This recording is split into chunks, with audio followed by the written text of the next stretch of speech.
pessoal! Bem-vindos de volta! Estamos aqui para uma data especial comemorativa. Hoje é Dia dos Pais e eu trouxe um vídeo especial. Eu trouxe um vídeo especial.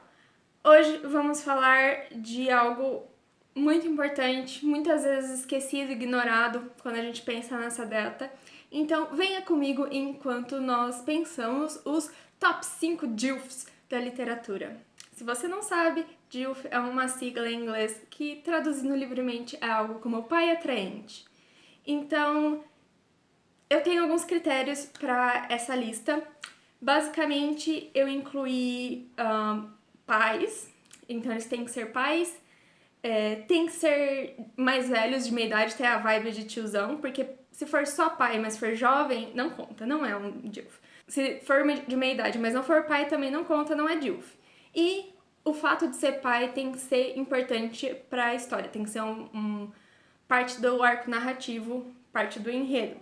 Porque às vezes é só alguém que aparece 2, 3 vezes, ou é mencionado que tem um filho, ou que é o pai, e também não conta. Então, eu pensei nesses 5 pais atraentes e super legais da literatura. Vamos começar. Antes disso, não esqueça de se inscrever, deixar sua curtida para este tópico tantas vezes ignorado no Booktube. Antes de começar a lista propriamente dita, eu tenho uma menção honrosa para fazer e um esclarecimento. Porque, veja bem, se você pensa em pais atraentes da literatura, você provavelmente pensou neste. E ele não está no meu top 5, mas pelo único motivo que eu não li o livro, que é o Jean Valjean dos Miseráveis. Ele é um dos top DILFs mesmo, ele é um dos DILFs mais conhecidos, ele que começou como um prisioneiro, se libertou, virou pai, virou prefeito, ele fez de tudo e certamente se ele consegue levantar carroça, se ele consegue levantar o namorado da filha, ele deve ser forte, bonitão. Então, proper DILF, entendeu? É desse material que estamos falando, é desse sabor que estamos procurando. Ele só não tá na lista porque eu não li o livro em si. Mas fica aqui a menção honrosa pra Jean Valjean, que é alguém que foi interpretado pelo Hugh Jackman. Claramente é um DILF. A outra menção honrosa é de alguém outro personagem que tem a vibe DILF nos meus critérios, mas tem uma vibe muito parecida com o outro que foi pra lista, só que o que foi pro meu top tem alguns pontos positivos a mais. Então, no critério de desempate, esse acabou não indo pra lista. Vamos então para uma menção honrosa do Hans Huberman, A Menina que Roubava Livros. Ele é o pai adotivo da Liesel. E ele tem um charme particular, tá legal? Ele gosta de música, ele é sensível, só que às vezes ele tem uma certa dificuldade social que atrapalha um pouco, né, a vida dele. Ele não é exatamente o melhor marido, às vezes. Então, ele é um cara muito legal, muito sensível, mas ele... Faltou um pouquinho, assim, pra ele chegar no top, mas eu li o livro e eu gostei muito dele. Eu ficava tão feliz quando ele aparecia e ele é um bom pai. Ele é um bom pai pra Liesel. Só tem coisas ruins acontecendo. Ele tenta, sabe? Ele tá tentando o melhor dele. Então, Hans Huberman, quase top DILF, ok? Agora, começando de fato o nosso top 5, vamos de baixo pra cima. Em quinto lugar, de Duna, o Duque Leto Atreides. Ele é o pai do protagonista de fato, que é o Paul Atreides, o escolhido. E... primeiro, vamos deixar claro que na adaptação ele está sendo interpretado por Oscar Isaac, então isso já deveria dizer tudo o que você precisa saber sobre ele, mas eu ainda vou fazer a minha defesa dizendo que, apesar de estar num contexto político complicado, ele tem responsabilidades difíceis, ele faz o melhor dele pra seguir o que ele realmente acha que é certo e honrado, e ele tenta deixar o melhor legado possível pro Paul. É difícil, ele tá numa situação espinhosa, mas ele continua sendo um bom guerreiro, um bom marido e um pai razoável, além de ser, é lógico, muito gato. Então, eu gosto bastante dele, estou ansioso pelo filme e fica a menção honrosa pra Milf, a mãe do Paul. Não se preocupe, eu sei que você está pensando, cadê as Milfs? Elas virão, tá? Um dia vai ter uma lista só pra elas, eu vou só fazer as menções quando o casal for Milf-Dilf, mas por enquanto as mães atraentes ficam para outra lista.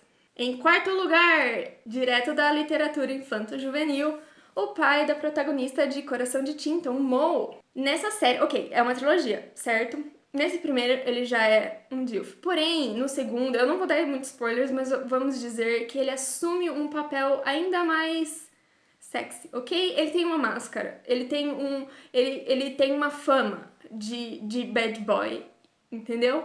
E ele luta pelos oprimidos. É sobre isso. Então, eu não tinha como deixar de fora, na verdade foi meio que ele que inspirou essa lista, então todos digam obrigado, Mo, por existir. E a mãe da Meg também é uma MILF, fica aqui a menção. E foi um dos primeiros DILFs que eu encontrei, porque ele gosta de histórias, ele vai em aventuras com a filha, ele faz de tudo pra proteger ela, e aí depois ele também segue a vida dele, segue partindo corações. É sobre isso. Em terceiro lugar, esse daqui eu acho que é uma unanimidade e a polêmica talvez seja a colocação dele, mas lembre-se que foi pelo meu gosto pessoal. Um Dilfíssimo que é o Atticus de O Sol é para Todos. Ele é o pai da Scout e ele é o advogado que vai fazer a defesa aqui neste livro. E o Atticus é, assim, um excelente DILF. Então ele é um ótimo pai, ele é super carinhoso, ele é sensível, ele é inteligente e ele, como eu falei, lembra que eu falei que tem o Hans Huberman que tem uma vibe parecida? Pra mim, ele tem um pouco a vibe sensível do Atticus, só que o Atticus, ele é melhor em lidar com as situações mais complicadas, então ele lida melhor com os vizinhos meio dele, ele faz a boa defesa, ele tem uma mira estável, eu amo aquela cena dele atirando, eu sei que tem toda a metáfora, mas ela passou por cima e o que eu peguei, Atticus, mão firme, atirando, é isso. E ele foi interpretado por aquele cara, Mariana, por favor, põe a foto do ator, que é super bonitão também. Então, acho que todo mundo lê esse livro e se apaixona pelo Atticus, eu acho que é parte do propósito desse livro. Obrigado, Harper Lee. Em segundo lugar, ok, acho que esse é levemente polêmico, ainda mais com o terceiro lugar que eu coloquei, mas eu vou tentar me explicar, ok? Em segundo lugar, temos Leopold Bloom, de Ulisses, do James Joyce. Eu sei que você está pensando, quem lê Ulisses e repara se o protagonista é um pai atraente ou não, se ele é DILF, se ele é sexy. Eu reparo. E ele é. Por quê?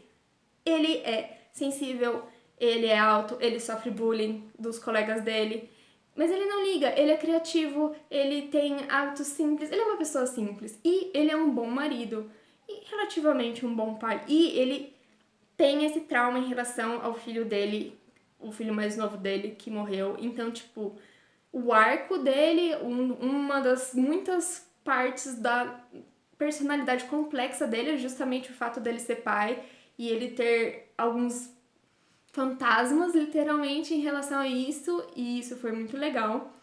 E nós sabemos que ele é bonito, ok, nós sabemos que ele é peculiar, e eu gosto disso nele, porque as crianças zoam ele andando na rua, porque falam que ele anda como um pinguim, mas nós sabemos que ele é alto, e nós sabemos que ele é bonito, porque em outro capítulo a menina fala que ele parece um príncipe estrangeiro, ou seja, ele tem olhos escuros e misteriosos, ele tem o bigode muito legal que devia ter no começo do século XX. E a Molly Bloom também elogia ele, então quem sou eu para discutir? E eu sinto muito, eu gosto do Leopold Bloom, ele é um fofucho, ele é o meu Pold também. Fica, mais uma vez, a menção honrosa para a grande MILF, que é Molly Bloom. É lógico que ela precisaria estar numa lista de MILFs também. Virginia Woolf para de se revirar no túmulo, porque as suas personagens, as suas protagonistas vão estar numa lista de MILFs. Não se preocupe.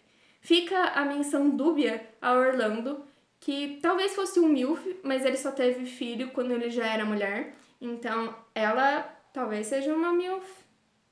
Talvez conte como DILF. Orlando é uma categoria em si mesmo. Então, obrigado, Virginia. E principalmente obrigado, James Joyce, pelo meu Pold. Em primeiro lugar, você tá pensando, ok, já foi, não é o Atticus, não é o Leopold Bloom, não é o Jean Valjean. Quem é mais Dilf que todos eles? O Dilf prototípico, o original. Onde que a gente acha o original? Na Grécia Antiga. Então, por favor, deem uma salva de palmas para Odisseu, ou Ulisses, o Dilf original, tá? E ele é... Você não tem como ter um Dilf sem ter Odisseu, tá legal? Porque ele é tão bom que todo mundo que pega ele não quer largar. Calypso ficou quase uma década com ele e só largou a mão quando os deuses mandaram. Circe também não queria largar a mão. A Náusea, tadinha, ela viu ele, queria casar com ele e não conseguiu, tadinha. Ela não teve nem uns pega igual as outras duas, ela ficou só na imaginação, só na memória. E assim, ele, toda hora o narrador da epopeia gosta de enfatizar como as coxas besuntadas em óleo dele são tão atraentes. Então, se nenhum narrador resiste a ele, nós temos poucas chances, certo? E assim, apesar dele ter passado 20 anos fora de Ítaca, Penélope esperou por ele esse tempo todo, tinha pretendentes jovens, ela poderia ter casado com qualquer um deles, mas nenhum deles era páreo para o nosso Dilf, porque Odisseu chegou, mesmo se fingindo de mendigo, o que para constar, ele só tava parecendo feio e velho porque a Atena colocou um feitiço nele, tá? Mas ele era o único, o mais forte que conseguia disparar do arco dele, ou seja, nós sabemos que ele é forte, nós sabemos que ele consegue ser atraente quando ele apareceu falado pra nós. Nós sabemos que ele é um marido bom o suficiente pra Penélope querer ficar com ele, mesmo depois de 20 anos. E ela também é uma grande MILF, então, tipo, ela é a MILF. E se a MILF considera ele o maridão, o Dilf, é isso, sabe? E ele tem bastante a vibe de tiozão, o Telêmaco, tadinho. O fato dele ser um filho de pai ausente é uma parte importante da Odisseia e eles se reencontrarem, reconectarem a parte importante. E ele é um grande malandro que conseguiu conquistar até intelectualmente a deusa Atena. Então, apesar dele ser moralmente questionável, é parte do charme dele. E ele é o pai que todo mundo quer pegar. Feliz Dia dos Pais para Ulisses, ou Odisseu, por ser o Dilf. E aí, o que acharam na minha lista? Se você conhece outro Dilf literário que eu não mencionei, por favor me deixe nos comentários pra gente compartilhar e aumentar essa lista, me ajude a expandir essa lista. Não se esqueça de se inscrever para mais análises literárias relevantes e até a próxima!